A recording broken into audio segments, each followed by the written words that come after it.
Hey everybody, good to see so many people still interested in vector search. It's an unsolved problem, but much has been discussed about it, so hopefully we can talk about the future today.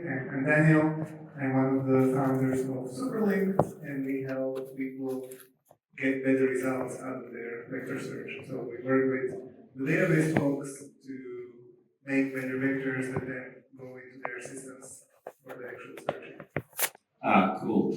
Let's start first from current situation in database area and see what is more popular use cases you see for your product for now, and what is challenges you have with these use cases.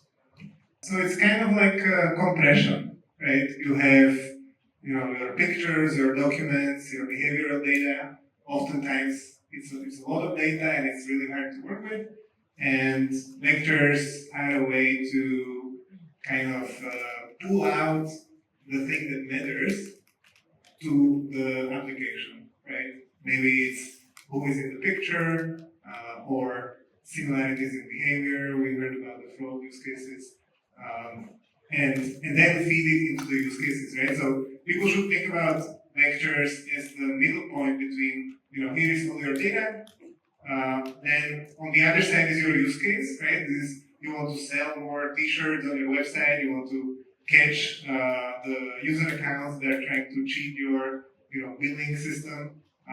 That's the use case. And vectors are kind of like a bridge between pulling out the insights and compressing the patterns from the data and then feeding those to unlock the use cases so that the software engineer can actually build useful software with the unstructured data. It's sort of like, this is the way I think about it. It's kind of the step in between.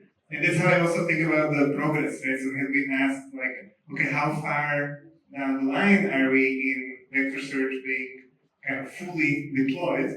And one way I think about it is kind of the percentage of enterprise data encoded into vectors, right? So, and I think we probably might agree that in the grand scheme of things of all the enterprise data, what percentage is converted into vectors today is very low, right?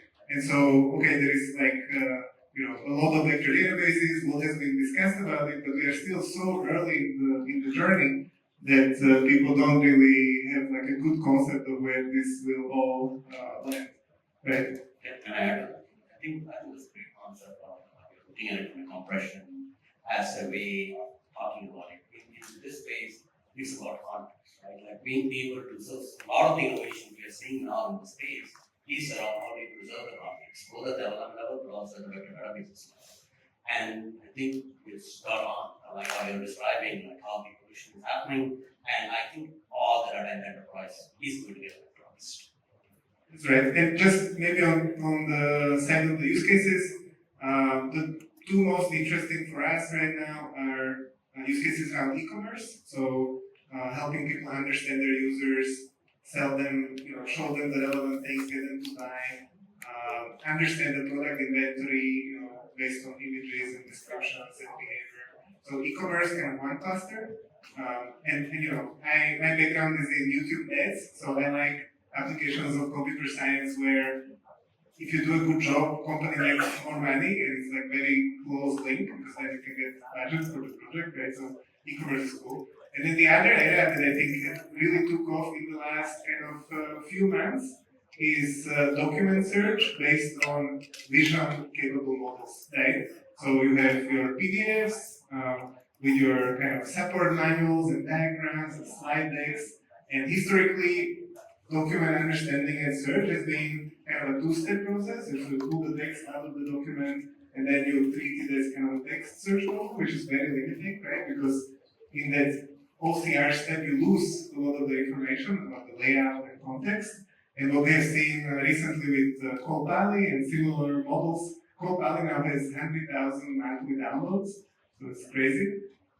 We have seen this kind of unlock this summer and sort of now of being able to understand and index documents in their kind of visual basically treat them as pictures. Each page is an image, and directly that page gets vectorized. And this kind of carries information about not only the text, but everything that's on the page. And it's a much more robust approach to OCR compared to OCR. And it drives a bunch of usage for vector search because you make about 1,000 vectors per page, right? So the vector search people like it, but then the applications are much more powerful as well. So e-commerce kind of visual document search for me. Yeah, and when we work with vector databases, one of the core principles and what help to have good accuracy from get result from vector database, it's how we split the data and how we recognize it. So what the strategy you can recommend to have for different type of data and how your solution for now help engineers with this work?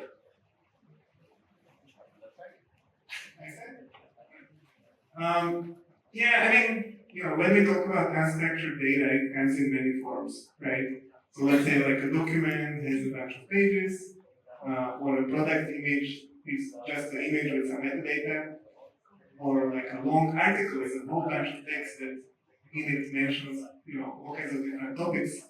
And so one of the ideas is that before you eat a given set of data with the model to make the vector that encodes what the data is about, maybe you want to kind of split the data up, right? So that the vector doesn't have to represent too much of it, because then, it's sort of limited in how many different topics it can cover, right? And so giving it a more focused input leads to a better vector. And in the world of text processing, people call this chunking, right? Like split the text into parts, and there's 20 different algorithms for how to do that. We always kind of evaluate those approaches on top of specific data, specific queries, the use case.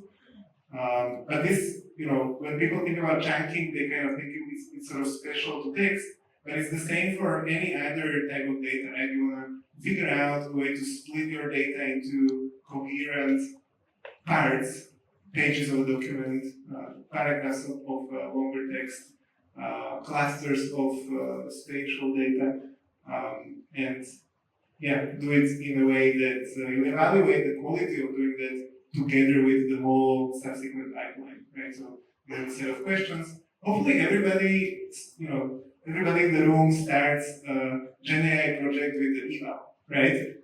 Eval-driven development. When you're starting off, you chat with your product manager, your users, you put together, okay, here's my set of queries that I want to be able to handle with my system. Here is the data I want to work on top of. And that's your context then to evaluate different kind of data splitting strategies, different models, different configuration of the vector search itself, right? Parameters of the index. So I think that's kind of broad answer to that question. Yeah, and also during our practice, we also see a number of challenges in this area, trying to build a solution or build an unstructured data solution. So first of all is about accuracy, because oftentimes so if you get something out of the box, for example, build your RAG application, the accuracy you can achieve like 70%, like 80% at the most. So this is not acceptable for a lot of applications. A lot of people they want 99% of accuracy. And so they are, so for example, if you are doing RAG for documents, so first you have to do chunking, and when you do chunking, you lost a lot of this context, and all the time all the context are very, very important. So in the first chapter, they drop some hints, and then someone talking about something later. So without the hints, people may feel very strange. Why he's talking about it like that? And so there are techniques that for this context-aware embedding, context-aware chunking, and also there are algorithms like a covert. So take the whole article, the whole documents, and combine this all these contacts with every single embeddings. And secondly, I think that the world is moving forward into this multi-modality models. So not only text and documents, also we can now foundation model can consume images, video, human voices, but how can we align all these different models in the same semantic space? They are multi-modal models like clip can do that, but also which add another layer of complexity that take an example of a video.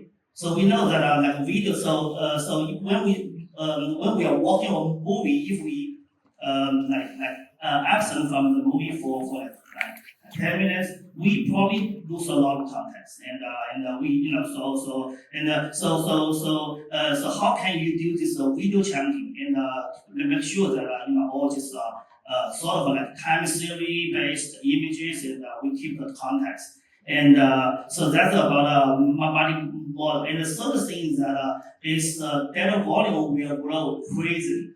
So because we're talking about document, images, video, human voices, and even user behaviors, we can easily reach to like 100 billion, even like 10, like several hundred billion of vectors. So,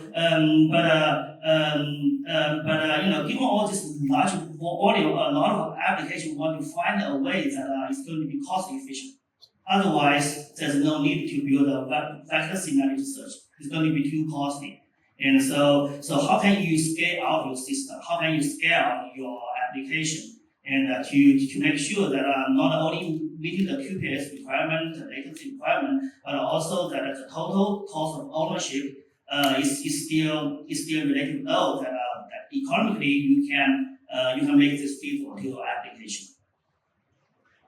I'll agree with most of the stuff said, with a slight wrinkle, which is like around accuracy. I think accuracy in the context of the use case. And again, like the point around, say you're doing a shopping application, somebody's coming in and searching something like, find me all the red bags which are less than $10. First of all, in the pure search scenario, you might not be able to pull that off. With vector search, you can pull that off. But there is a cost and a performance curve which you have to walk through to kind of serve this query back. And there are a lot of innovations happening in this. So for example, we just released in our next release a capability can do econ based search. So where you can actually do multi-entry point into that graph search, so that you can actually put out applications which are in the hitting the QPS based on what you're trying to do there. So I think if we look back at the space itself, a lot of evolution is happening and a lot of innovation is going on, and there are amazing stuff happening. I think multimodal is going to be a big driver in the coming year. And this is where I think a lot of the vector search pretenders start falling off, and we'll see a lot more use cases on the native pure vector databases where applications start building fully AI-native applications. Yeah, thank you. And other interesting topic is when we create some POC and then go to the production with this POC. And before it was very easily when we have standard, more structured data, but now we have more unstructured data, we have more multimodal data, and what we need to remember and how create new architecture for production in this case, and how it's maybe will change it in the future when we go to the production. So top 3 reasons that a project doesn't go to production, basically, from POC. I think there were like 2 sets of questions. One was around the whole data pipeline, unstructured data, and bringing that in, and how do you manage the data side of it, and certainly why the POCs don't happen. Maybe I think we can tackle it in 2 pieces. So we are seeing a lot of POCs happening. Most of the time when we are getting engaged as an enterprise level, it's generally they are going into production. And the main reasons some of them are not going into from a POC to a production is almost everybody here, or everybody in the enterprises wants to build a chat GPT product. It goes back to the previous discussion we were having. It is around cost and performance and how much you can actually spend. There's a reason OpenAI actually does the funding they do. And the second side is like the skills itself, being able to look at your problem space and boil it down to the use case you're trying to solve in the way you want to kind of go and address it becomes a huge problem. And that's one of the reasons if you see a lot of the vendors in the space, they're spending a lot of time educating on how to build RAG applications, how to build some of these applications, how to get started. Some of the ways we see, going back to the other side of the question, how people kind of migrate and move with their existing data applications and start adding GenAI capabilities in there is start with the use case which is limited enough. They focus on that, add some additional features onto their existing applications. I got a bank which is around 500 million objects. They basically built up your search, but then added and augmented a vector search as part of the first part of the applications, added a new feature in there. They were using OpenAI as the LLM on one side. In the next stage, they are looking at a multi-model LLMs. They are looking at, hey, how we can do multi-vector support so that we can now expand the use case to support other use cases which are there. So it's a journey. It's not like an overnight thing. I think having a plan around it and how to approach it, what the ROI is going to be, is a critical part. Yeah, so the way I see that still at this moment that there's a huge gap from POC to production. So I would say that like probably 9 out of 10 RAG initiative will fail. Yeah, at this moment. Because if you look at the end-to-end solution that to begin with that you need an embedding model. You need an embedding model that works for your data, for your application. So this could be very difficult. Yeah. And also, especially if you have a lot of these images or videos, and you will care about the multimodality. And also like in e-commerce, if you have all this user behavior data, you want to use them. So there's some. I would say that there are a lot. More and more companies we are working on this embedding instruction. Yeah. So like Voyage is one of them, and there are companies like OpenAI, Cohere. They are working on that as well. But compared to foundation model, compared to large language model, embedding model is still much less invested area. So in the year to come, we'll see a lot of investment in the embedding model. Because basically that in the world of unstructured data, everything could be embeddings. And there could be embedding model for user profile, user behavior, embedding model for all this all this sensor data for autonomous driving, embedding data for 3D structure of proteins, embedding model for 3D structure for molecules. And also secondly, I think that even you have the right embedding model, you have to do a lot of data pre-processing. And there are famous frameworks like non-chain, like Llama Index, even including Superlink, and they're building very easy to use framework, so you can put everything together. Because so if you look at the unstructured data for any enterprise, they could be slightly different. So in terms of format, in terms of how you extract the data, how you get, how you want to correlate the data, and oftentimes that, for example, that recently that GraphRag is very is getting more and more popularity. So basically, they are introducing another kind of data, which is the relations between all this data. So there are ways that you can convert all this knowledge graph data or data relations into embeddings. So while there's a graph embedding models, and then you can use non-chain, Llama-Index, Superlink to put all this data together, images, data relations, all this together. And I think thirdly is that a lot of this RAG application, they haven't made their money yet. They haven't made their US dollar yet. So a lot of companies, they invest a lot, but they found out that it could be difficult for them to charge their end customer. And also that embedding model is not cheap at all. So you have to charge by token. And also like all this framework, you have to put a lot of engineering resources. So I would say that for rack solutions that I would expect some like killer application scenario, and for every single enterprise can make a lot of money. So then the space will really take off. Yeah, so you almost helped me out here a little bit. I think that your point about how can companies really use the data that they have, all the data they have about their customers or the products on their marketplace.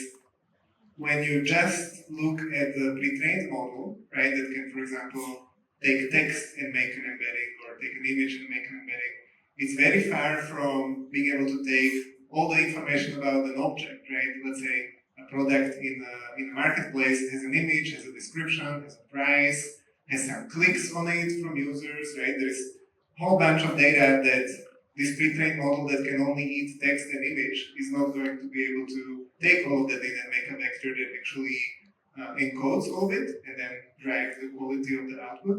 And this is kind of the somewhat unspoken secret that, in big tech, as I mentioned, I was in YouTube ads, right? In big tech, all these vector search deployments, right, that drive recommendations and ads and which driver gets paired up to you on Uber and which song comes up in Spotify and fraud detection in Stripe. All of that runs on custom models, right? Custom, from scratch, trained embedding models.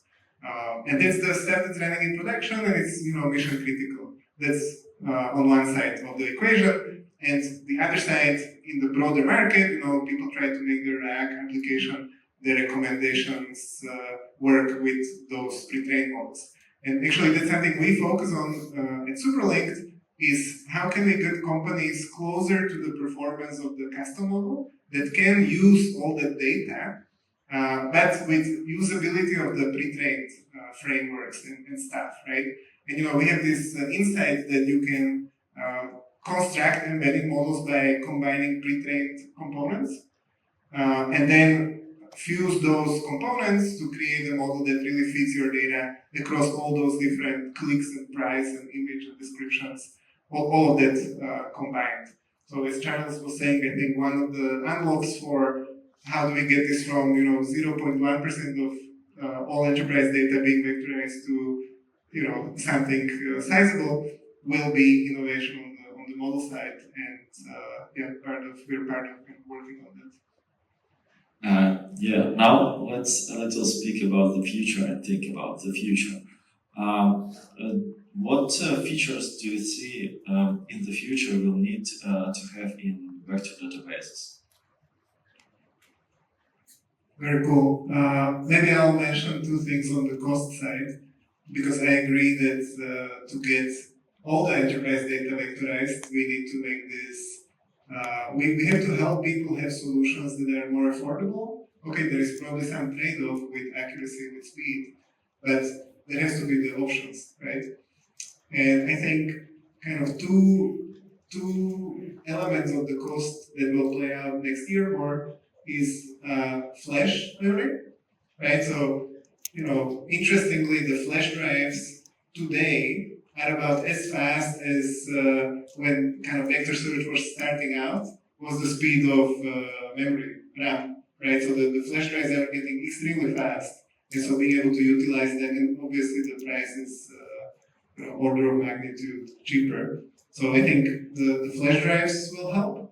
And the other aspect is quantization, right? So when people normally just start out, they have vectors with 32 bits per dimension, right? Floating point numbers for each dimension.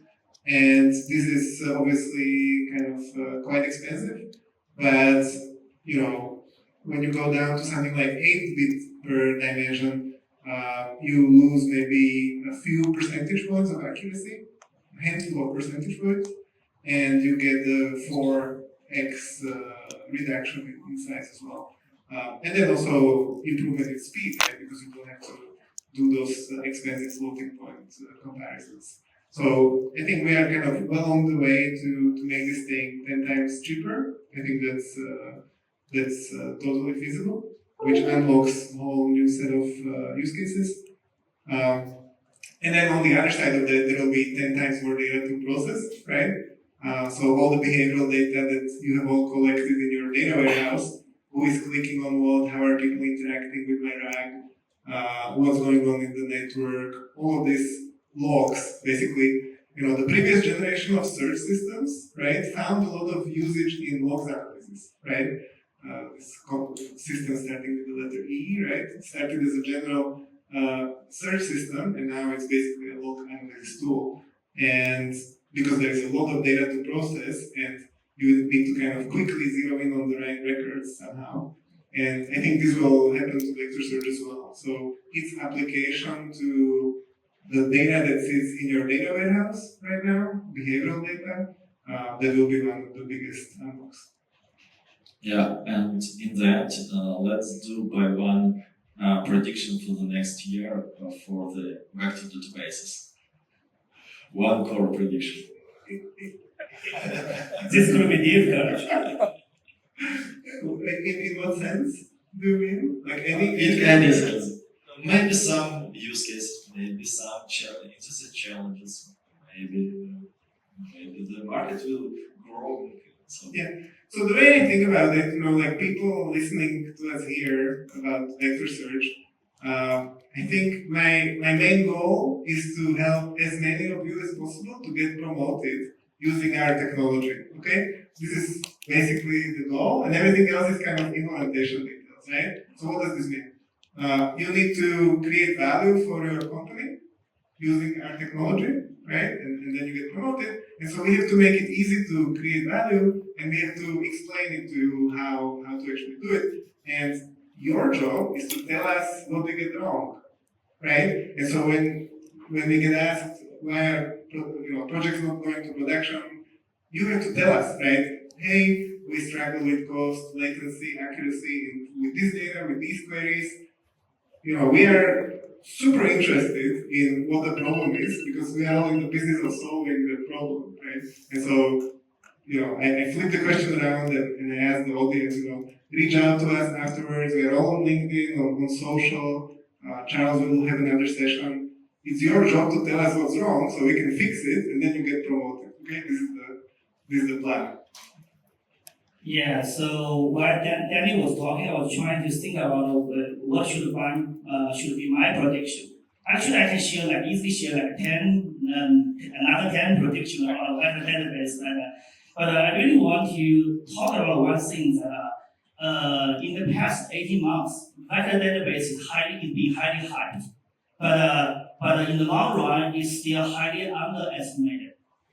So in my opinion, that in the past 1 year, vector database is on this fast-growing growth stage of this technology hype. And early this year, we see that it's sort of like the momentum sort of slow down a little bit, sort of pull back a little bit. And because that at this moment there are not too many killer applications of vector database. RAG could be the only one. But in the next few years, again, vector database is very, very important. It's a key for unstructured data processing. As long as there are many unstructured data over there, and as long as there's a huge demand, we are trying to find the value behind all this data. There could be a potential for the application of a vector database. So in the next few years, I was surprised to see several other killer applications of a vector database, and then we are going to solve this second growth stage of a vector database. Since we're running out of time, I'm just going to say one word: agentic RAG.